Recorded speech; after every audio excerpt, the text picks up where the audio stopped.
Alright, and we have another speaker amongst us, and again, with lot of information, and of course, with lot of information about tea and coffee.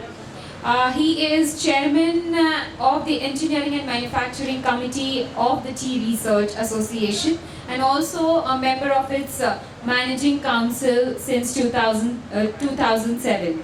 Served in various capacities of Siliguri Tea Auction Committee since 1985, and was its chairman for a term of 2 years in 2006.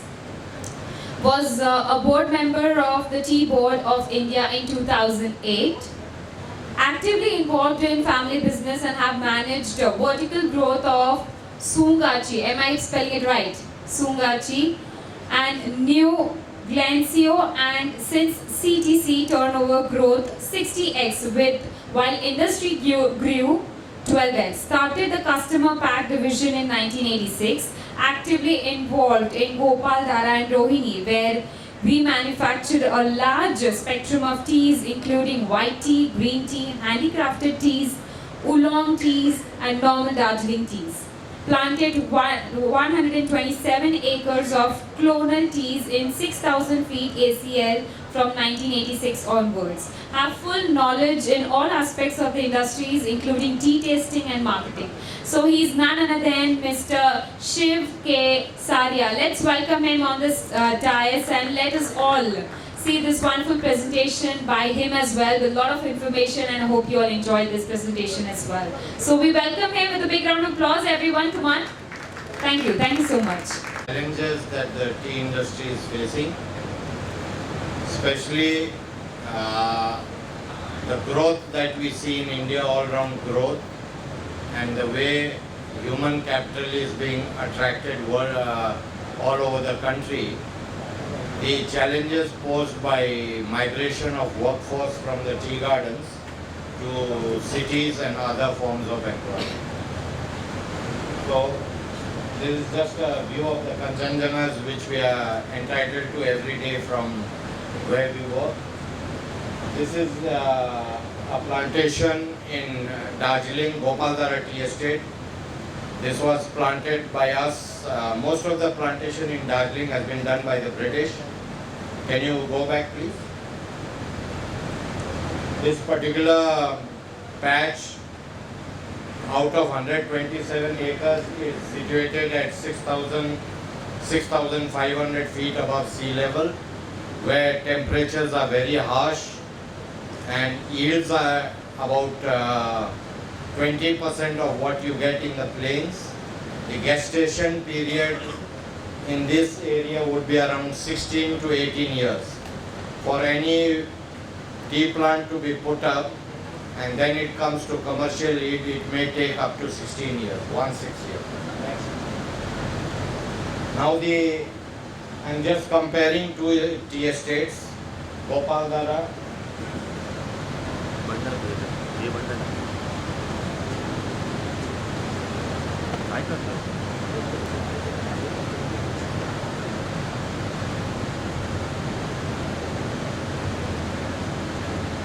Next. These are the two tea estates. Gopaldhara is in Darjeeling, Sungachi is in Dwars. The topography is hills and plains. Plains is at sea level. The type of production is orthodox and CTC. In one area under tea is 120 hectares, the other was 600 hectares in 1981. In 2015, the hectareage in Gopaldhara went up to 170, and in Sungachi just increased by 20. The permanent employees, which were 400, had become 428. Over there it was 1400, it has become 1657. Next slide. Next slide. Now when you look at the production scenario, the production in Gopaldhara went down from 110 to 90,000 kgs in spite of addition of 127 acres. Whereas in Sungachi, with a small addition of 50 acres, the production more than doubled. Now when you look at the average price realization, it was 25, has become 297, almost 11 times increase. and 13 has become 134, around 10 times increase. The yield in 1981 was 917, which has dropped to 529, whereas in the dwarfs from 1233 it has gone up to 2581, almost more than double. Then the revenue per earning per hectare, which was 23,760, has gone up to 1,57,000, which would be around 6 times. Whereas in the plains it has gone up from 16,000 to 3,46,000, which is almost 20%. Next slide. The mandates deployed in 1981 was 1,15,000, which has come down to 95,000. It's not that the mandates deployed is required is less, but the availability of mandates has gone down. So somehow you have to manage with less mandates. Whereas in the plains garden, 550 to 640. Here also there's a shortage of mandates, but manageable. Plus you can go for mechanical interventions. Now, when you look at the wages, they are equal in both the estates. And 17 has gone up to 268. This includes all the perks. There's housing perks, there's firewood, there's ration, there's medical, there's housing, so everything included comes there. Now, mandates deployed per hectare, if you look at Darjeeling and dwarfs, is around 900, 958, 917, but with increase in production, it has gone up to just 1,032. You've doubled the production, but your hectare requirement has just gone up by 10%. In Darjeeling, it has come down because of non-availability.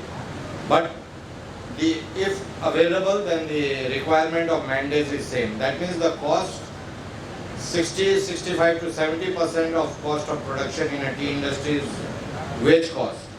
And wage cost, the number of mandates required, whether your production is more or less, is almost same. So the cost of production is fixated based on hectare, irrespective of the value of the tea. So the mandates cost is given 16,000, which has gone up to 150, almost 10 times. 16,000 has gone up to 276. Now, unit wage cost based on tea, 18 rupees, 13 rupees, 283, 107. Now here is the game. Basically the paper is to look at the challenges faced by the Darjeeling industry. Now, can you come back please? If you look at it, 18 rupees has gone up to 83, means 15 times. Whereas here it's gone up less than 10 times because you have been able to increase the production. So this is where the real challenge is. Darjeeling is believed to be one of the best tea producing areas in the world. The quality of tea is very good. But the survival of the industry is at stake in the sense that the state governments are toying with the idea of levying a minimum farm wage which will be double to existing wage. And at the same time they are giving assurances that some of the perks we will take over, like housing you don't have to do, ration you don't have to do, medical you don't have to do. Now in this connection we had an agreement in West Bengal, the Saria Sachi Sen committee report which came out in I think 2006, and they came out with a formula of sharing of social cost between the government of West Bengal, the central government and the tea garden. So 2006 and 2016 is a gap of 11 years. So far that has not happened. And if the government doubles the farm wage, with the assurance we'll do that, and that will not happen, we all know that, the industry will collapse unless the consumers are prepared to double the tea prices. Next slide. Next slide. When you look at the percentage cost based on revenue, it was 70% and in the dwarfs it was 90%. Dwarfs was making a loss in 1981. Now, presently it has come to 95% and that is still hovering at around 80%. Now, to the best of my knowledge, Darjeeling gardens are making a loss. They are either being subsidized by profits from dwarfs and Assam, or from other industries. But on its own, Darjeeling is making a loss because of the crippling effect of wages. Like in the Dwarfs, if the wage goes up by 20 rupees, cost of production may go up by 10 rupees. But in Darjeeling, if the wage goes up by 20 rupees, the cost of production may go up by 50 rupees. And that is not reflected in that. So this is the situation. Next slide. Next slide. This is just a breakdown, of what are the, suppose the basic wage was 9 rupees, then what you added, bring it to 1764. Next slide. Now, the basic wage rate is 132.50, and when you add it comes to 268. So, next slide.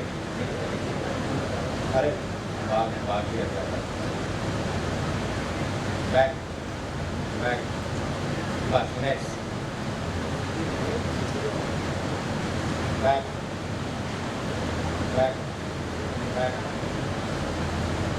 So, now when we look at it from the industry point of view, is the working class has been exposed to TV, to better standard of living, they deserve it.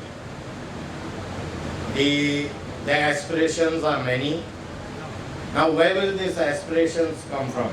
Either we change the way we operate, whether it's possible in the long term, short term, or we find alternate means of making tea, value adding, and making alternate products.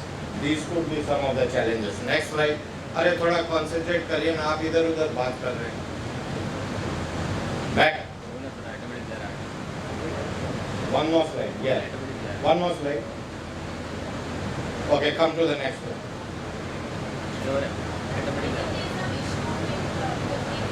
Okay. So there's one. What are the other issues faced? There was that slide. Now we've got the PPC, the plant protection code in place. So we are not allowed to use a lot of chemicals for spraying and control of pests. So that again is gradually bringing the production of tea down. So when it brings the production of tea down, it will add to the cost. So what are the methods we are employing, like light trapping, or maybe this solar light traps, then these sheets, these sticky sheets where the pest comes in. So these methods we are employing to reduce the thing. Now there was one slide, if you can go one, just take. Now, first leave it here. You can see this is Sungachi tea estate, where I told you we were able to more than double the crop. Now here what you see is the wall, stone wall. We uprooted the stones from the land where the tea was, and then we've replanted. We have been able to increase the yield 5 times of this area. Now out of 600 hectares Sungachi, 500 hectares would be soil containing 50% of boulders. So we've completed work in about 100 hectares. And every year we are doing 6-7 hectares. So the tea garden is still with us, it will take us about 100 years. That you see is in the background is irrigation. 100% of the tea estate is under irrigation. We were the first to introduce Israeli 9-dan irrigation systems, where you use micro mini sprinklers to irrigate. The time taken to give 2 inches is 10 hours, and you are able to do more coverage in a day with the same horsepower. So the cost of irrigation is almost 50%, and almost the entire water is absorbed by the soil, there is no runoff. So once we did this, we were able to increase the production by 50% only on irrigation. Then we were one of the first to go for fertigation. Fertigation is a system where you add fertilizer while irrigating. So we are able to give earlier doses of fertilizer, and that also has made the bushes healthy, robust, and less attacked. So this was just a next slide.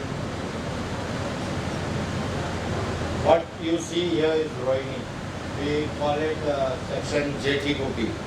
This is planted with Bannockburn 157 clone. It is around 20 acres of tea.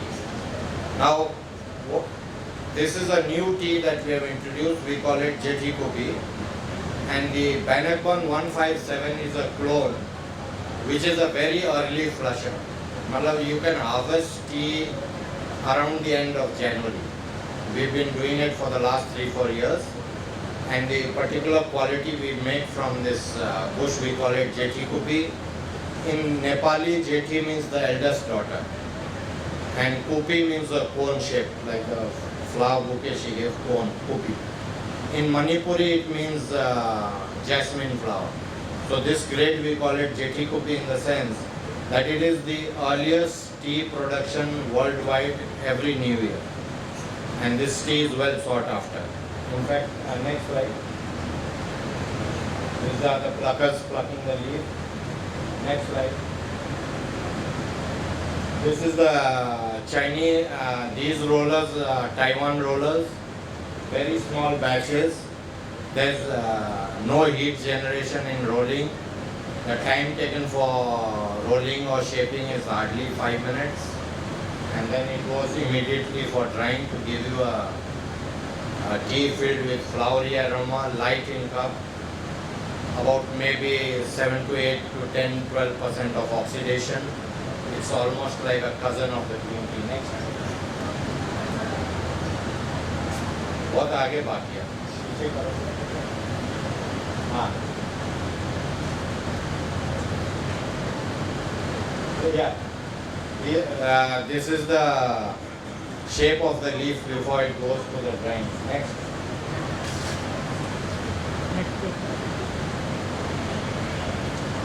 This is the drying process.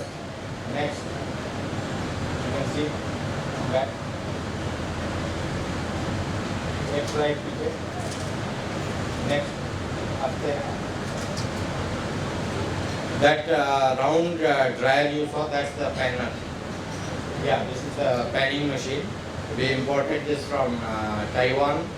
It does small batches, but during drying it does not allow any oxidation. So the tea remains green, the look is absolutely green, whereas in that other dryer, little blackening happens during the process of drying. Next. This is what you see, Jeti Kupi, almost green, a very light cup. And we make tea on Valentine's Day with this leaf. And we've been calling it Valentine tea for the last 2-3 years. It is doing well. We've got 3-4 buyers. So every year around the 14th of Feb, they look for an invoice from this garden. We are able to make about 60 kgs only. But that tea is selling quite well. Next. Now, this is that same plantation we showed you earlier.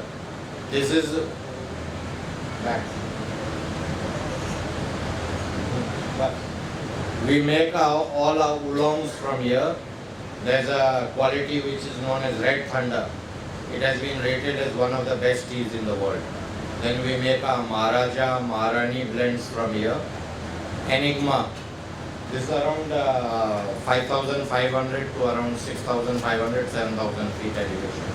Yields are poor, temperatures are low, but the aroma is very good and gives allows you to make good oolongs. Next. This is the final tea. When you look at a final tea, it's almost like Oriental beauty. You get some red tea, some greyish white pieces, and some black tea. It's almost similar to the Oriental beauty or the Baihao oolong that you get in Taiwan. Next. This is the infused leaf. You can see are infused patches here, which are slightly greenish. Most of the aroma has been extracted from the leaf as it has turned almost fully coppery. Next slide. This is the cup, which is more translucent compared to the earlier cup. It's coppery and it's an orangey cup. It's a pure second flush tea. Next. One bag, एक bag. This is the iced tea that we make out of our oolongs. We generally take 60 grams of tea and we add to that 600 grams of ice and water. 60 grams of Enigma tea, 600 grams of ice and water, and we brew it for 7 hours. Cold brew.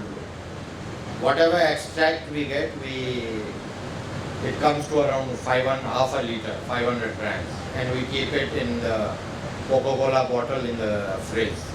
And we can use that extract for a week or so, after which it starts to go off. So 10 to 12 grams of the ml of the fluid will give you a nice 200 ml glass of iced tea. Same tea you can make hot tea, but don't put the concentrate onto the fire. You'll have to heat the water, pour it onto the concentrate, and you can enjoy it. It's easier, less problem for the housewives, and you get the standard taste day in and day out. So this is something we've been doing since 2000 for our own consumption. Okay, next. This is again Rohini section at around 5,000 feet, and we make a white tea, mini pearl and gold wire teas from the mini pearl teas from this section. Next. These are white teas. We are making in Darjeeling quite a bit of quantity in both our tea estates. Next. This is the mini pearl tea. We've got a machine from China. The production is around 1 kg final tea per hour. So the process takes about 3 hours. In 3 hours you get 3 kg tea, and that is 1 kg tea per hour. Next slide. Yeah. This is the mini double pot tea dryer.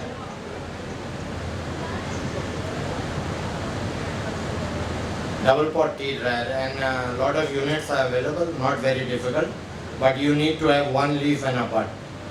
If the leaf is rough, then you can't make tea. Next. This is the section in Rohini from where we make our gold wire teas. Next. Earlier. These are gold wire teas. Final tea, the way it looks. Next slide. Back. This is a AV2 section. In Darjeeling, we've got a very good clone known as Ambari 2, AV2. This is a clonal selection, and lot of tea estates in Darjeeling are using this clone. It is giving very good teas, first flush, second flush, autumn, rains. It has got a peculiar aroma which has now been appreciated worldwide. So we make peony rosette teas from here, plus oolongs also come from here. Next. This is the handcrafting of the peony rosettes. Each bud is tied, and initially when we sold this tea, we were able to sell it in Delhi for 100 rupees a piece. But then gradually that came down. Production also came down because the craftsmen or the workers were not available. So we are hardly able to produce much. But there is a demand if you can make. Yes, the visual effects while brewing the tea is very good. You get about, I think, 300 pieces to the kilo. So you can easily sell it around 30,000 rupees. But when you sell wholesale, maybe 15,000, 10 to 15,000 rupees. Even in India, you can sell. Next slide. Back.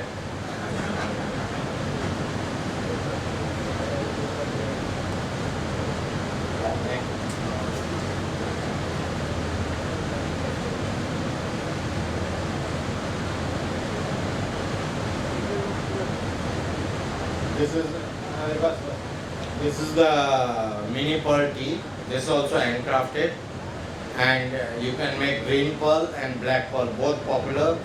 We are selling most of our high value teas in India. This is a welcome change we find in the Indian consumer. Earlier we had to hide these teas and export because we didn't want others to copy, but now in 2006 we started marketing these teas. Any tea which fetched above 1,000 rupees, we used to call them Tendulkars. Any tea which fetched above 2,000, we used to call them Sehwags. And we set up an incentive for the tea garden managers that you would get 1% of the revenue. And in the first year, we made a target of 50 lakhs per estate per year on specialty teas, fetching above 1,000 rupees. So with 2 estates, we are able to achieve 80 lakhs revenue in the first year. Now our revenue from specialty tea is around 2 crore rupees from 2 estates. So this is some sort of activity if we can, what I said, the grim scenario. What we found is one way we can face this challenge is if we can go into this type of production. Now, there's a second challenge. If we go into this type of production, marketing it is another challenge. You don't have many takers for high value teas. But whatever quantity you can sell gives you good revenue. Next. Now, what you saw there was a gentleman who has been traveling to Kenya, Mr. Acharya. And from Kenya, we have got some specialty tea clones for manufacture of purple tea. Now, purple tea is gaining popularity worldwide. In India, there's not much purple tea, but there are clones which are not purple enough. The pigmentation and the content of anthocyanin is not good enough. But now we have got some cuttings from Kenya and plus one more clone, which is very aromatic. So we are working on that. It will take another 10 years before actually teas in quantities are out in the market from there. Next slide. We are the Darjeeling Tea Association, the research going on for clones in Darjeeling, as well as the DTRDC, which is the Darjeeling Tea Research Development Center of Tea Board Kashia.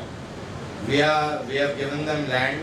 All the new varieties, nobody else was willing, so Rohini, we provided them land, and now work is going on.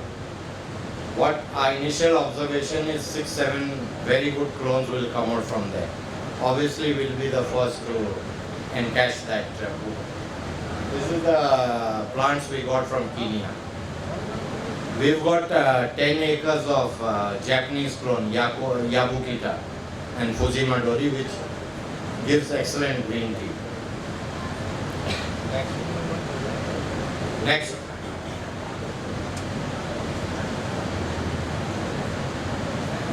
Another way to augment our revenues has been to branch out into marketing, packaging, contacting buyers. Some of our products are available in the Teabot Tea Room in Nariman Point. Then we've got a number of buyers here. We have tied up with Bar Bakri also. We are giving them our teas. Then our specialty tea, Devin Shah, who just expired a few months back. Indian tea importers. We were selling a lot of our specialty teas through him. This is two different types of teas. This must be a white tea, and that's the second flush tea. This is a non-processed tea. Next slide. Yeah, leave it here. Back. But this is the purple cup. So we got a sample from Kenya. This is a purple tea. Then you see a first flush, second flush, a white tea. This is a white tea. So different types of teas and their brewing capabilities. Next slide. Next.